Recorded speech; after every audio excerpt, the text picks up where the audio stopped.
Olá, estamos dando continuidade ao nosso tema da semana, por que a interpretação é necessária, e hoje, segunda-feira, nós temos o subtema a tradução e a interpretação. E nosso verso para memorizar continua sendo, toda esta semana, Hebreus 11, verso 6. De fato, sem fé é impossível agradar a Deus, porquanto é necessário que aquele que se aproxima de Deus creia que Ele existe e que se torna galardoador dos que o buscam.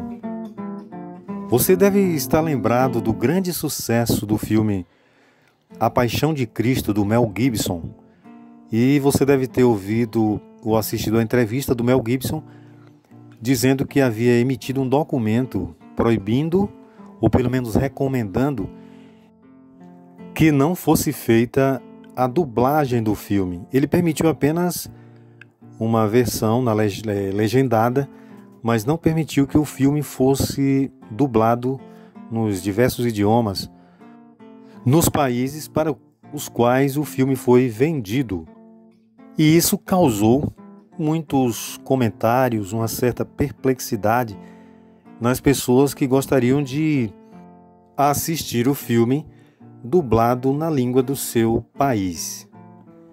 Imagine se Deus houvesse dado uma ordem dessas em relação à Bíblia. Se Deus dissesse que a Bíblia deveria ser preservada apenas nas suas línguas originais, que foram o hebraico, aramaico e o grego. Com certeza, poucas pessoas teriam acesso, pois essas línguas já não são faladas mais na maioria dos países. São idiomas praticamente restritos em algumas nações. E hoje nós temos a Bíblia traduzida em muitos idiomas. Mesmo assim, precisamos de uma boa interpretação e também de uma boa tradução da palavra de Deus. Você sabe o que é hermenêutica e exegese? Estranhas, não? Essas duas palavras, porém, são muito necessárias para a compreensão do sentido real do texto bíblico. É muito comum entre teólogos estudiosos da Bíblia ou em pregações a citação destas duas palavras, hermenêutica e exegese. São sempre utilizadas quando relacionadas à interpretação das Escrituras. Mas você sabe qual o significado delas? Sabe qual é a diferença entre uma e outra? Etimologicamente, a palavra hermenêutica tem origem grega, que primariamente tem significado de interpretar, expor, explicar. Já a exegese é aparentemente semelhante, significa extrair do texto, interpretar, arrancar para fora do texto o que ele significa. Entretanto, apesar dos conceitos serem muito parecidos, há uma significativa diferença entre as duas palavras, tanto no conceito quanto na aplicação. Tais aspectos são extremamente relevantes para aquele que quer analisar as Escrituras de forma correta. Mas não é nosso objetivo aqui nesse estudo a nos aprofundarmos na hermenêutica e na exegese. Nosso foco aqui, então, é que tanto a hermenêutica quanto a exegese são ferramentas importantes na interpretação e elucidação das Escrituras. Quando lemos 1 Coríntios 12, 10, 14, 26, João 1, 41, Atos 9, 36, Lucas 24, 27, em todas essas passagens, vemos que a ideia de interpretação e tradução estão nitidamente colocadas nesses textos. Em Lucas 24, 27, até Jesus teve que explicar o significado das Escrituras aos discípulos. E o que isso revela sobre a importância da interpretação? Concluímos que sem a interpretação jamais chegaríamos a alguma conclusão de um determinado tema. É importante termos acesso à Bíblia, principalmente nas traduções mais próximas do original, sim, mas isso não é um fator determinante para você estudar a Bíblia. Mesmo que você não tenha acesso às várias traduções, Você tem que estudar a palavra com espírito de oração e buscando obedecer aos seus ensinamentos. E por que a hermenêutica e a exegese são tão importantes para o estudo da palavra e para a pesquisa da palavra de Deus?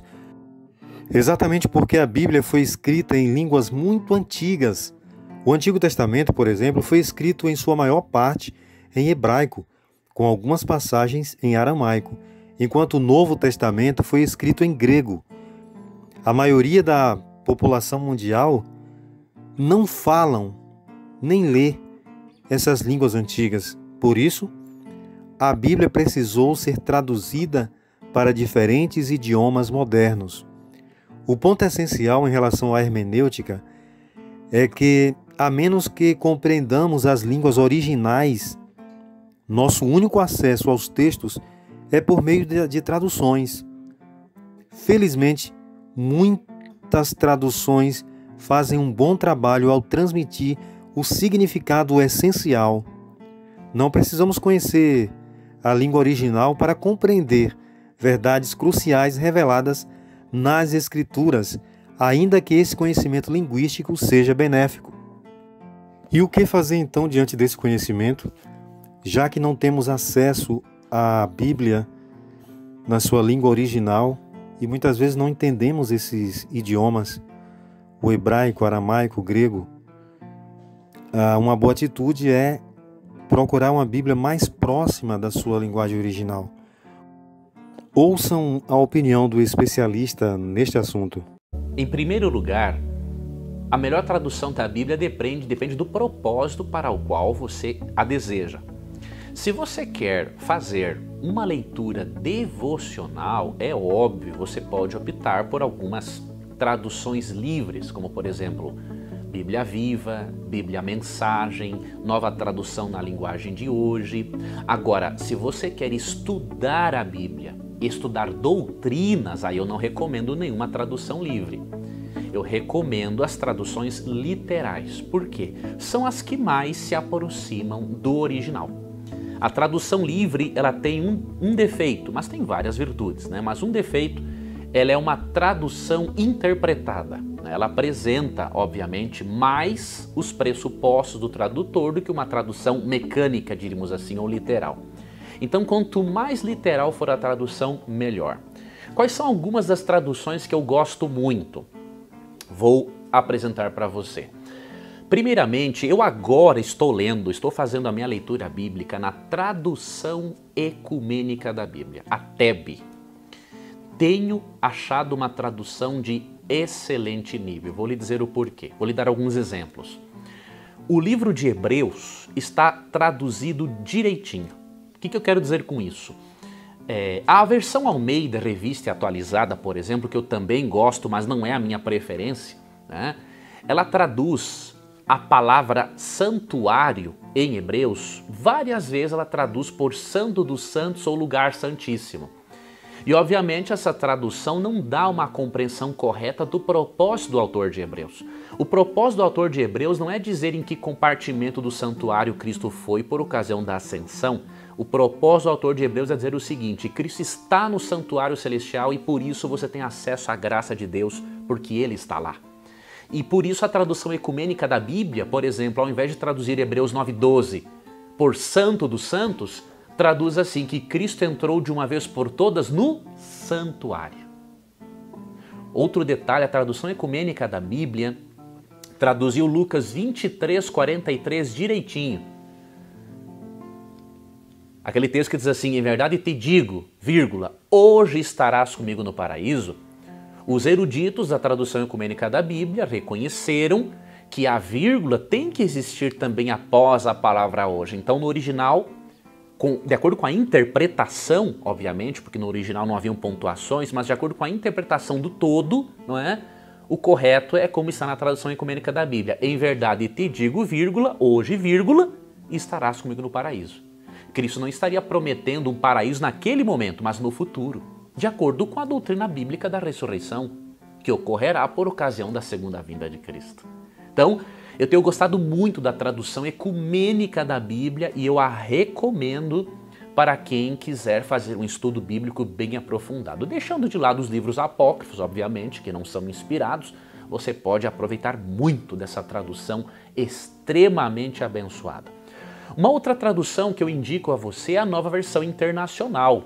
Eu fiz um ano bíblico na NVI e achei assim ela espetacular, especialmente por causa de alguns textos. Por exemplo, Gênesis 35, 18 e 1 Reis 17, 21 e 22 dizem assim, apresentam na Almeida, Revista Atualizada, um conceito grego para a alma, né? Diz assim que a alma de Raquel saiu dela, ou que a alma do menino voltou a ele. A NVI acertadamente traduziu a palavra alma por vida. Então não é a alma de Raquel saindo dela, mas a vida. Por quê? É estranho para a Bíblia um conceito de uma alma saindo do corpo. Isso não existe. Então a Almeida, para mim, falhou muito nisso e a NVI corrigiu desta forma. Então a NVI também é uma excelente tradução para você. Outra Bíblia muito bem aceita é a Bíblia de Jerusalém.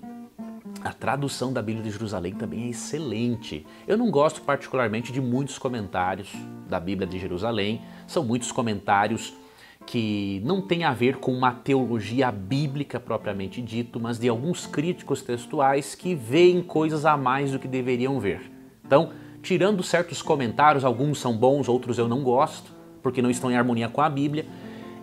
No nível acadêmico, uma das melhores traduções que existem, a Bíblia de Jerusalém. E aqui eu digo uma coisa, os tradutores católicos são excelentes. Os protestantes também, obviamente, mas esses tradutores católicos são excelentes. Eles são muito técnicos, eu gosto muito das traduções católicas. Eu tenho, inclusive, uma tradução que é a Bíblia Ave Maria, eu ainda não a li, então eu não vou falar dela a respeito agora, mas no próximo ano eu farei a minha leitura bíblica nela também e, obviamente, eu vou comentar a respeito. E para finalizar, teria muitas outras traduções para lhe indicar, mas eu quero indicar uma outra. Essa, inclusive, eu tenho aqui em mãos. A NVT, Nova Versão Transformadora. Que tradução excelente, viu? Concluímos então no estudo de hoje que tanto a tradução quanto a interpretação são muito importantes e nos ajudam na compreensão da mensagem da Palavra de Deus. Oremos então. Maravilhoso Pai, obrigado, Senhor, pela tradução da Tua Palavra. Obrigado, Pai, pelas mentes que o Senhor tem usado para a interpretação dos textos. Obrigado, Senhor, porque o Senhor criou as possibilidades, o Senhor permitiu a hermenêutica, a exegese e a todos os pesquisadores, os teólogos estudiosos da Tua Palavra. Te agradecemos por todas as possibilidades, em nome de Jesus.